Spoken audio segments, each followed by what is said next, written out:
Hello, everyone, and welcome to Heart of the Matter, a broadcast series where survivors come on and share their stories so that we can learn how to live a healthier lifestyle.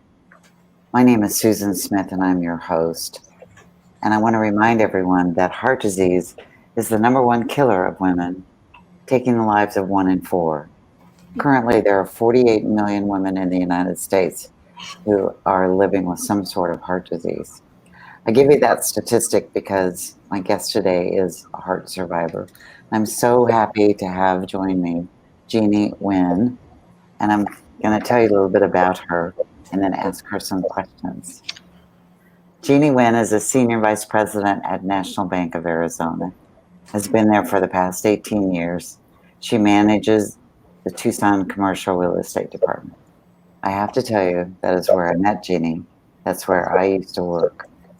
And we met then, and we've been fast friends ever since.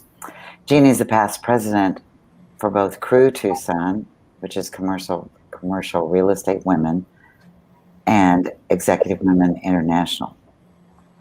She serves on the board for Angel Charity for Children and the Pima County Real Estate Research Council.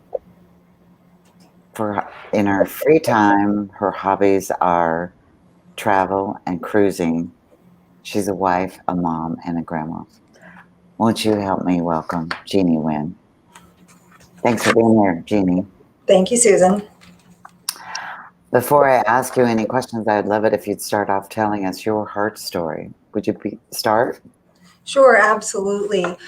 My first heart event occurred on New Year's Eve of 2015, 5 years ago, and it was shortly after the passing of my mom.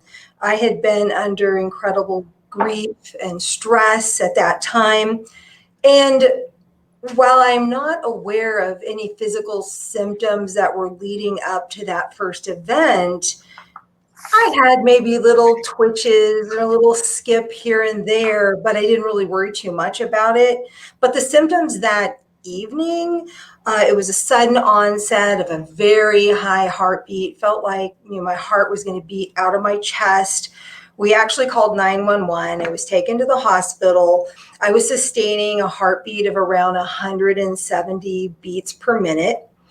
I was in this state for several hours while we were being diagnosed, and we were deciding whether I would sustain a electrical cardio conversion or intravenous cardio conversion.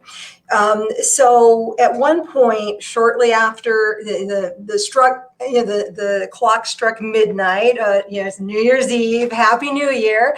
The nurse said, "You need to make a decision. Your heart has sustained such a high heartbeat for so many hours that if we don't do something, you'll have a heart attack." So that was a wake-up call. We need to do something. We decided to do the electrical cardio conversion. I was converted. Took a few. My rhythm immediately returned, but of course it took several hours to lower my heart rate. Got to go home.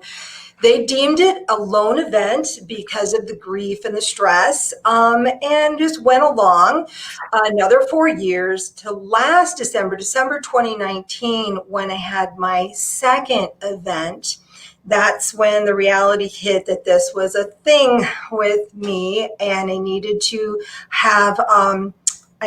to be medicated then at that point and have a little more aggressive plan of action. It was also determined throughout that whole time frame, but particularly there, it was confirmed that I also suffered from SVTs, which is supraventricular tachycardia. So basically that's a faster than normal heartbeat. Episodes come and go, and I had been having those for quite some time, and I had been having them up to my second event, and not really deeming that they were really anything.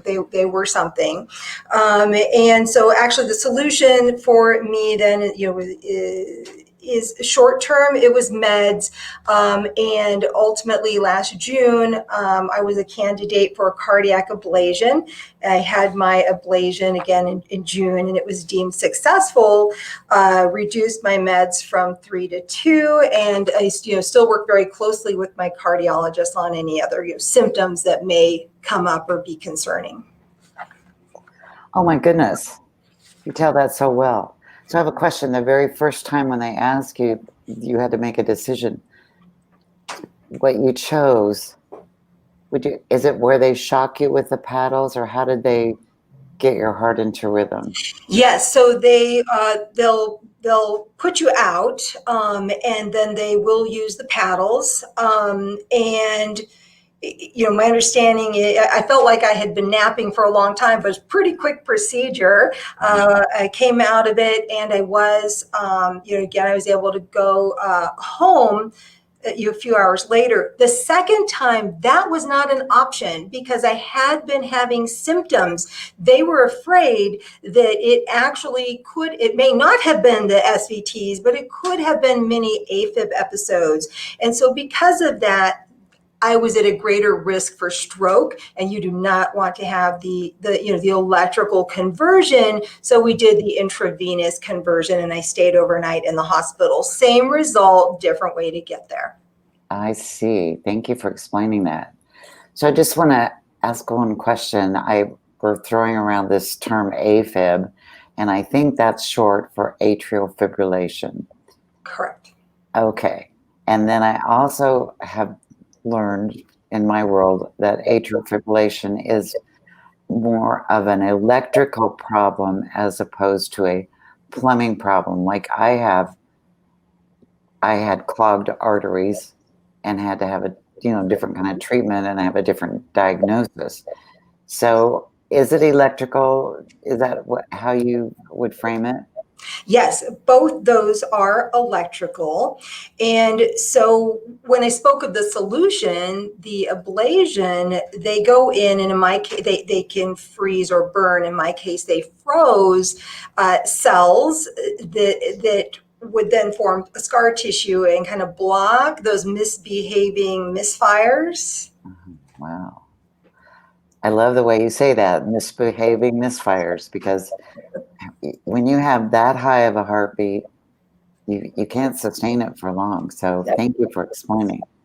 So did you have some emotions around this after you experienced it or were diagnosed? What was your emotional response? Yes, the first time it was fear, scared to go to sleep, afraid it was going to happen again, worry, uncertainty.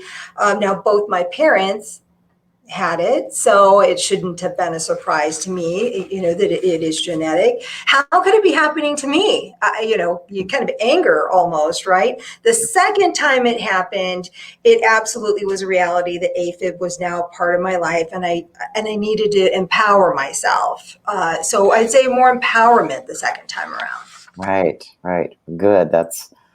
I just like for people to know when they're listening to us talk that these emotions are real and pretty normal. I mean, a lot of women get angry because they, how can this happen to me? All right. Did you make some lifestyle changes after your diagnosis? I did. First, I learned that I had triggers that were actually contributing to, particularly the SVTs, the racing heart rate. And for me, it turned out that it was red meat, it was red wine, it was dark chocolate, go figure, lack of sleep and stress. All of those, I started to pay attention to what was happening to my body and the symptoms, and discussed with my cardiologist. All of those were very common. So I avoided them, and I made sure I got sleep and tried to hydrate. We're going to talk about hydration in a minute, actually. Try to reduce stress. The second time it happened, it was due to a lack of hydration, which is a trigger, and that happened with me. I was dehydrated, and that triggered the AFib episode the second time. So I learned to manage my triggers, and more importantly, incorporate healthy lifestyles. I learned that when I dropped 50 pounds, my palpitations reduced, and I had also learned that AFIB, your risk of AFIB reduced. Oh, my automatic office light. Sorry about that. Just get that turned back on. That's just fine. So as you reduce weight, your risk of the episodes are more greatly reduced. And I also, outside of diet, I took up Pilates, and that greatly helped with stress management and movement of my body. Right. I think the thing about Pilates is that when you are doing it and your instructor is having you do each of those moves, you can't be thinking about anything else. You really have to focus, and it does help us relax. Thank you for sharing that. And hydration, oh my gosh, that's so important. Mm-hmm. Next question. Yes. What did you learn about yourself after your experience? Sure. I learned that I am not invincible. Those annoying little symptoms, they mean something. And I learned that I have to put myself first, because if I don't put myself first and take care of myself, I might not be here to take care of those I love. Yeah, so important. Well, my last question, the answer you just gave me would be perfect for that, but I want to ask it anyway. What is your advice to women about heart disease? Sure. Listen to your body. Those little thumps and twitches that come and go, you might think it was just stress, or it's caffeine. I drank too much caffeine. Yeah. But no, it might be something. So listen to your body, get it checked out, and be your own advocate. Make sure that you're not dismissed and you get the care that you deserve. That's such excellent advice, and I have to tell you, I hear it all the time, and once we know our bodies and can advocate for ourselves, it goes a long ways in your treatment. Well, Jeannie, I want to thank you so much for being here today and sharing your story and your excellent insight and advice to all of us to follow. And that you're looking good and you seem healthy, and I'm so pleased about that. So I'm going to sign off for now, and you and I will be able to talk right after this. And I'll say goodbye to our viewers. Thanks for being here. Thanks. And I'll see you next time.